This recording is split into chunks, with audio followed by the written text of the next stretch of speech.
ಅಬ್ಬಬ್ಬ ಎಂತ ಮ್ಯಾಚ್ ಗುರು ಇದು. India versus south Africa T20 match ಅಂತೂ ಏನು ಹೇಳಿದ್ದೆ ಹಂಗೆ ನಡ್ಕೊಂಡು ಹೋಗಿದೆ. ಲಾಸ್ಟ್ ವಿಡಿಯೋ ನೀವು ಯಾರ್ಯಾರು ನೋಡಿದಿರಾ ಇಲ್ವೋ ನಂಗೆ ಗೊತ್ತಿಲ್ಲ, ಬಟ್ ಆ ಒಂದು ವಿಡಿಯೋದಲ್ಲಿ ಟಾಸ್ ವಿನ್ ಆದ್ರೆ ಯಾವ ಮ್ಯಾಚ್ ವಿನ್ ಆಗುತ್ತೆ, ಅದಾದ್ಮೇಲೆ ಪಿಚ್ ರಿಪೋರ್ಟ್ ಯಾವ ತರ ಇದೆ, ಮತ್ತೆ ಯಾರ್ಯಾರು ಚೆನ್ನಾಗಿ ಪರ್ಫಾರ್ಮ್ ಮಾಡ್ತಾರೆ, ಬೌಲರ್ಸ್ ಆಗಿರ್ಬೋದು, ಬ್ಯಾಟ್ಸ್ಮನ್ಸ್ ಆಗಿರ್ಬೋದು, ಎಲ್ಲ ಕೂಡ ಹೇಳಿದ್ದೆ. ಅದೇ ರೀತಿ ಮ್ಯಾಚ್ ಕೂಡ ಇಲ್ಲಿ ಹೋಗಿರುವಂತದ್ದು. ನೀವು ವಿಡಿಯೋನ ನೋಡಿಲ್ಲ, ಇನ್ನೂ ಕೂಡ ಡೌಟ್ ಇದೆ ಅಂದ್ರೆ ಈ ಒಂದು ವಿಡಿಯೋ ನೋಡಿದ್ಮೇಲೆ ಆ ವಿಡಿಯೋ ನೋಡಿ ನಿಮ್ಗೆ ಒಂದ್ಸಲಿ ಮಿರಾಕಲ್ ಅನ್ಸ್ಬಿಡುತ್ತೆ. ಸೊ ಫಸ್ಟ್ ಒಂದೊಂದಾಗೆ ಮಾತಾಡ್ತಾ ಹೋಗೋಣ. ಅದಕ್ಕಿಂತ ಮುಂಚೆ ವಿಡಿಯೋಗೆ ಲೈಕ್ ಮಾಡಿಲ್ಲ ಅಂದ್ರೆ ಹೊಡಿಗಿರೋ ಒಂದು ಲೈಕ್ ಅನ್ನ, ಮತ್ತೆ ಚಾನಲ್ ಹೊಸದಾಗಿ ನೋಡ್ತೀರಾ ಇನ್ನು ಕೂಡ ಸಬ್ಸ್ಕ್ರೈಬ್ ಮಾಡಿಲ್ಲ ಅಂದ್ರೆ ಈಗಲೇ ಸಬ್ಸ್ಕ್ರೈಬ್ ಮಾಡ್ಕೊಂಡು ನೋಟಿಫಿಕೇಶನ್ ಆಲ್ ಮಾಡ್ಕೊಂಡ್ಬಿಡಿ. ಫಸ್ಟ್ ಟಾಸ್ ಅನ್ನ ಇಂಡಿಯಾದವರು ಕೂಡ ವಿನ್ ಆದ್ರು. ಅದಾದ್ಮೇಲೆ ನಿಮ್ಗೆ ಗೊತ್ತಲ್ಲ, ನಾನು ಲಾಸ್ಟ್ ವಿಡಿಯೋದಲ್ಲಿ ಕೂಡ ಹೇಳಿದ್ದೆ ಯಾರು ಟಾಸ್ ಅನ್ನ ವಿನ್ ಆಗ್ತಾರೆ ಅವರು ಚೇಸಿಂಗ್ ನ ಸೆಲೆಕ್ಟ್ ಮಾಡ್ಕೊಳ್ತಾರೆ ಅಂತ. ಇಂಡಿಯಾದವರು ಅದೃಷ್ಟಕ್ಕೆ ಟಾಸ್ ಅನ್ನ ವಿನ್ ಆದ್ರು, ಅದಾದ್ಮೇಲೆ ಬೌಲಿಂಗ್ ಅನ್ನ ಕೂಡ ತಗೊಂಡ್ರು. ಅದಾದ್ಮೇಲೆ ತಗೊಳ್ಳಿ ಮ್ಯಾಚ್ ಇಲ್ಲಿ ಸ್ಟಾರ್ಟ್ ಆಯ್ತು. ಅದಾದ್ಮೇಲೆ ನೋಡ್ಬೋದು ಸ್ಟಾರ್ಟಿಂಗ್ ಇಬ್ರು ಬಂದ್ರು, ಕ್ವಿಂಟನ್ ಡೆಕಾಕ್ ಆಗಿರ್ಬೋದು, ಅದಾದ್ಮೇಲೆ ರಿಜಾ ಹೆಂಡ್ರಿಕ್ಸ್.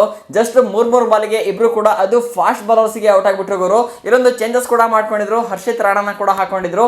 ನಾನೇನು ಎಕ್ಸ್ಪೆಕ್ಟ್ ಮಾಡಿದೆ ಅಂದ್ರೆ ಮೊಹಮ್ಮದ್ ಸಿರಾಜ್ ನಾರ್ನಾರು ಹಾಕೊಬಹುದು ಈ ಒಂದು ಮ್ಯಾಚ್ ಅಲ್ಲಿ ಅಂತ ಎಕ್ಸ್ಪೆಕ್ಟ್ ಕೂಡ ಮಾಡಿದೆ. ಆದ್ರೆ ಹರ್ಷಿತ್ ರಾಣಾ ಇವರು ಕೂಡ ಫಾಸ್ಟ್ ಮೀಡಿಯಂ ಬೌಲರ್ ಕೂಡ ಆಗಿದ್ದಾರೆ. ಸೊ ಇವರಿಗೆ 2 ವಿಕೆಟ್, ಅದಾದ್ಮೇಲೆ 2ನೇ ವಿಕೆಟ್ ಹರ್ಷದೀಪ್ ಸಿಂಗ್ ಇವರು ಕೂಡ ಅಷ್ಟೇ ಫಾಸ್ಟ್ ಬೌಲರ್ ಕೂಡ ಆಗಿದ್ದಾರೆ. ನಾನು ಮುಂಚೆನೆ ಹೇಳಿದ್ದೆ ಅಂದ್ರೆ ಈ ಒಂದು ಪಿಚ್ ಅಲ್ಲಿ ನಿಮಗೆ ಸ್ಪಿನ್ನರ್ಸ್ಗೆ ಅಷ್ಟು ವಿಕೆಟ್ಸ್ ಗಳು ಬೀಳಲ್ಲ ಅಂತ, ಬಟ್ ಬಿದ್ದಿದೆ. ಆದ್ರೂ ಕೂಡ ಯಾಕೆ ಅಂತ ಹೇಳ್ತೀನಿ, ಲಾಸ್ಟ್ ತನಕ ನೋಡಿ. ಅದಾದ್ಮೇಲೆ ಇದು ಬ್ಯಾಟ್ಸ್ಮನ್ಸ್ ಕೂಡ ತುಂಬಾ ಒಳ್ಳೆ ಪಿಚ್ ಕೂಡ ಆಗಿರೋದ್ರಿಂದ ಆಡನ್ ಮಕ್ರಮ್ ನಿನ್ಕೊಂಡು ಕೂಡ ಆಡ್ಬಿಟ್ಟ ಲಾಸ್ಟ್ ತನಕ. ಅಂದ್ರೆ ಒಂದು 46 ಬಾಲಿಗೆ 61 ರನ್ ಕೂಡ ಸರಿಯಾಗಿ ಚಚ್ಬಿಟ್ಟ. ಅದಾದ್ಮೇಲೆ 6 4 ಮತ್ತೆ 2 6 ಅನ್ನ ಕೂಡ ಬರ್ತಾ. ಅದಾದ್ಮೇಲೆ ಡೇವಿಡ್ ಬ್ರೆವಿಸ್ ಕೂಡ ಬಂದ, ಅವನು 7 ಬಾಲ್ ಅನ್ನ ವೇಸ್ಟ್ ಮಾಡ್ಬಿಟ್ಟು 2ಕ್ಕೆ ಔಟ್ ಕೂಡ ಆದ. ಅದು ಕೂಡ ಹರ್ಷಿತ್ ರಾಣಾಗೆ ವಿಕೆಟ್ ಕೂಡ ಸಿಕ್ತು. ಮತ್ತೆ ಟ್ರಿಸ್ಟನ್ ಸ್ಟಬ್ಸ್ ಕೂಡ ಅಷ್ಟೇ, ಅವರು ಕೂಡ ಯಾರು ಕೂಡ ನಿಂತಾಡ್ಲಿಲ್ಲ ಗುರು. ಈ ಒಂದು ಸೌತ್ ಆಫ್ರಿಕಾ ಟೀಮ್ ಅಲ್ಲಿ ಆಡ್ಕೊಟ್ಟಿದ್ದು ಯಾರು ಅಂದ್ರೆ ಆಡನ್ ಮಕ್ರಮ್ ಒಂದು ರನ್ ಒಂದು ಲೆವೆಲ್ಗೆ ಮಾಡ್ಕೊಟ್ಟ. ಅವನೇನಾರು ಆಡ್ಲಿಲ್ಲ ಅಂದ್ರೆ ಸೌತ್ ಆಫ್ರಿಕಾ ಇನ್ನೂ ಕಡಿಮೆ ರನ್ನಿಗೆ ಔಟ್ ಆಗ್ಬಿಟ್ಟು ಇನ್ನೂ ಹೀನಾವಾಗಿ ಸೋಲ್ತಾ ಇತ್ತು. ಇದು ಕಂಪ್ಲೀಟ್ ಆಗಿ ಒನ್ ಸೈಡ್ ಮ್ಯಾಚ್ ಆಗ್ಬಿಡ್ತು.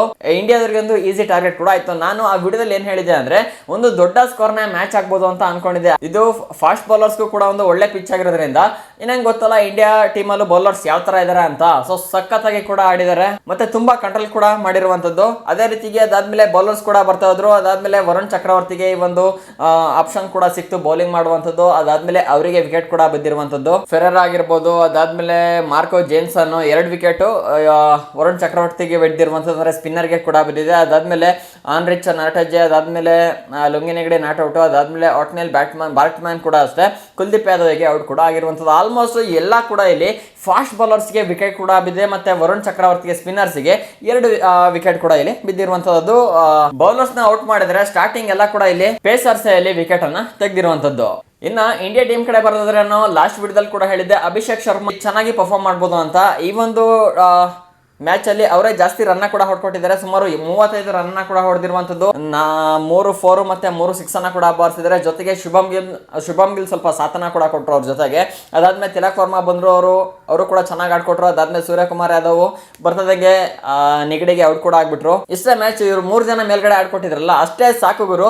ಈಸಿ ಇವರು ಮ್ಯಾಚ್ ನಲ್ಲಿ ವಿನ್ ಕೂಡ ಆಗಿರುವಂತದ್ದು. ಇದು ಹೆಂಗಾಗ್ತಿದೆ ಅಂದ್ರೆ ಒಂದು ಮ್ಯಾಚ್ ಅವ್ರು ಆಲ್ ಔಟ್ ಆದ್ರೆ, ಒಂದು ಮ್ಯಾಚ್ ಇವ್ರು ಆಲ್ ಔಟ್ ಆಗ್ತಾರೆ, ಮತ್ತೆ ಅವ್ರು ಆಲ್ ಔಟ್ ಆದ್ರೆ ಇವ್ರು ಆಲ್ ಔಟ್ ಆಗ್ತಿದ್ದಾರೆ. ಸೊ ಆತರ ಆಗ್ತಿರುವಂತದ್ದು. ಈ ಮ್ಯಾಚ್ ಕೂಡ ಅಷ್ಟೇ ಸೌತ್ ಆಫ್ರಿಕಾ 117ಕ್ಕೆ ಆಲ್ ಔಟ್ ಕೂಡ ಆಗಿದ್ರು. ಮತ್ತೆ ನಾನು ನಿಮ್ಗೆ ಒಂದು ಲಾಸ್ಟ್ ವಿಡಿಯೋದಲ್ಲಿ ಇನ್ನೊಂದು ಕೂಡ ಹೇಳಿದ್ದೆ, ಬಾರ್ಟ್ ಮ್ಯಾನ್ ಈ ಒಂದು ಮ್ಯಾಚ್ ಅಲ್ಲಿ ಫ್ಲಾಪ್ ಕೂಡ ಆಗ್ತಾರೆ, ಒಂದೊಂದು ವಿಕೆಟ್ ಕೂಡ ಬೀಳಲ್ಲ ಅಂತ. ಅದೇ ರೀತಿ ಕೂಡ ಆಯ್ತು. ಪ್ರತಿಯೊಬ್ರು ಕೂಡ ಕಮೆಂಟ್ ಮಾಡಿ ಬಾರ್ಟ್ ಮ್ಯಾನ್ ಈ ಒಂದು ಮ್ಯಾಚ್ ಅಲ್ಲಿ ಎಷ್ಟು ರನ್ ಹೊಡ್ಸ್ಕೊಂಡ ಅಂತ ಪ್ರತಿಯೊಬ್ರು ಕೂಡ ಕಮೆಂಟ್ ಮಾಡಿ. ಫಾಸ್ಟ್ ಆಗಿ ಯಾರು ಕಮೆಂಟ್ ಮಾಡ್ತೀರಾ ಅವರು ಗಿವ್ ಅ ವಿನ್ ಆಗ್ಬೋದು. ಮ್ಯಾಚ್ ಅಂತೂ ಓವರ್ ಅಲ್ಲಿ ಸಕ್ಕತ್ತಾಗೋಯ್ತು. ನಂಗಂತೂ ಗುರು ಮ್ಯಾಚ್ ನೋಡ್ತನಿಗೆ ಬಹಳ ಖುಷಿ ಕೂಡ ಆಗ್ತಿತ್ತು. ಏನಕ್ಕಂದ್ರೆ ವಿಡಿಯೋದಲ್ಲಿ ಏನೊಂದು ಪ್ರೆಡಿಕ್ಷನ್ ಕೊಟ್ಟಿದ್ನಲ್ಲ, ಪ್ಲೇಯರ್ ಪ್ರೆಡಿಕ್ಷನ್ ಆಗಿರ್ಬೋದು, ಪಿಚ್ ಪ್ರೆಡಿಕ್ಷನ್ ಆಗಿರ್ಬೋದು, ಅದೇ ರೀತಿ ಮ್ಯಾಚ್ ಹೋಗ್ತಿದ್ದಿಲ್ಲ ಅಂತ ಒಂದ್ ಕಡೆ ಖುಷಿ ಕೂಡ ಆಗ್ತಾ ಇತ್ತು.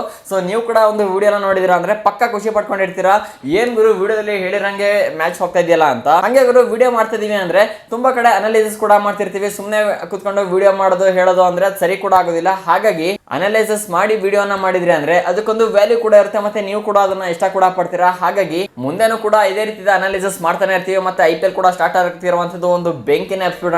ಸೊ ಮತ್ತೆ T20 ಮ್ಯಾಚ್ ನೆಕ್ಸ್ಟ್ 17ನೇ ತಾರೀಕು ಡಿಸೆಂಬರ್ ಅಲ್ಲಿ ಕೂಡ ಇದೆ. ಸೊ ನೋಡಂದ್ರೆ ಇವತ್ತು ನಾನು ವಿಡಿಯೋ ಶೂಟ್ ಮಾಡ್ತಿರೋದು 15ನೇ ತಾರೀಕು ಕೂಡ ಆಗಿದೆ. ಇನ್ನ 2 ದಿವಸ ಬಿಟ್ಟು ಮತ್ತೆ ಇನ್ನೊಂದು ಮ್ಯಾಚ್ ಕೂಡ ಇರುವಂತದ್ದು. ಈಗಾಗಲೇ ಇಂಡಿಯಾ 2 ಮ್ಯಾಚ್ ಅನ್ನ ವಿನ್ ವಿನ್ ಕೂಡ ಆಗಿದೆ, ಮತ್ತೆ ಸೌತ್ ಆಫ್ರಿಕಾ ಒಂದು ಮ್ಯಾಚ್ ಅನ್ನ ವಿನ್ ಕೂಡ ಆಗಿದೆ. ಮತ್ತೆ 17 ಡಿಸೆಂಬರ್ ಇನ್ನೊಂದು ಮ್ಯಾಚ್ ಕೂಡ ಆಗ್ತಿದೆ. ಅದ್ರ ಬಗ್ಗೆ ಈಗ ನಾನು ಮಾತಾಡಕ್ಕಾಗಲ್ಲ, ಇನ್ನು ಅನಾಲಿಸಿಸ್ ಏನು ಕೂಡ ಮಾಡಿಲ್ಲ, ಯಾವ ಪಿಚ್ಚು, ಪ್ಲೇಯರ್ ಪ್ರೊಡಕ್ಷನ್ ಏನು ಅಂತ.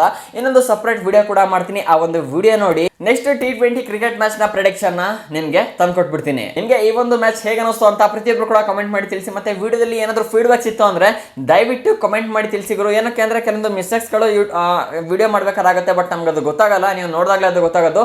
ಏನಾದ್ರು ಸಣ್ಣ ಪುಟ್ಟ ಚೇಂಜಸ್ ಮಾಡ್ಕೋಬೇಕು, ಇಲ್ಲಾಂದ್ರೆ ಫೀಡ್ಬ್ಯಾಕ್ಸ್ ಇದ್ರು ಕೂಡ ಅಷ್ಟೇ, ದಯವಿಟ್ಟು ಕಮೆಂಟ್ ಮಾಡಿ ತಿಳಿಸಿ. ನಿಮ್ಮ ಒಂದು ಫೀಡ್ಬ್ಯಾಕ್ ತಪ್ಪನ್ನ ಚೇಂಜ್ ಮಾಡ್ಕೊಳ್ಳೋಕೆ ಸರಿಯಾಗುತ್ತೆ. ಸೊ ಈ ಒಂದು ವಿಡಿಯೋ ಇಷ್ಟ ಆದ್ರೆ ದಯವಿಟ್ಟು ವಿಡಿಯೋಗೊಂದು ಲೈಕ್ ಮಾಡಿ, ಚಾನಲ್ ಸಬ್ಸ್ಕ್ರೈಬ್ ಮಾಡ್ಕೊಳ್ಳಿ. ಸಿಗೋಣ ಮುಂದಿನ ವಿಡಿಯೋದಲ್ಲಿ. ಜೈ ಹಿಂದ್, ವಂದೇ ಮಾತರಂ.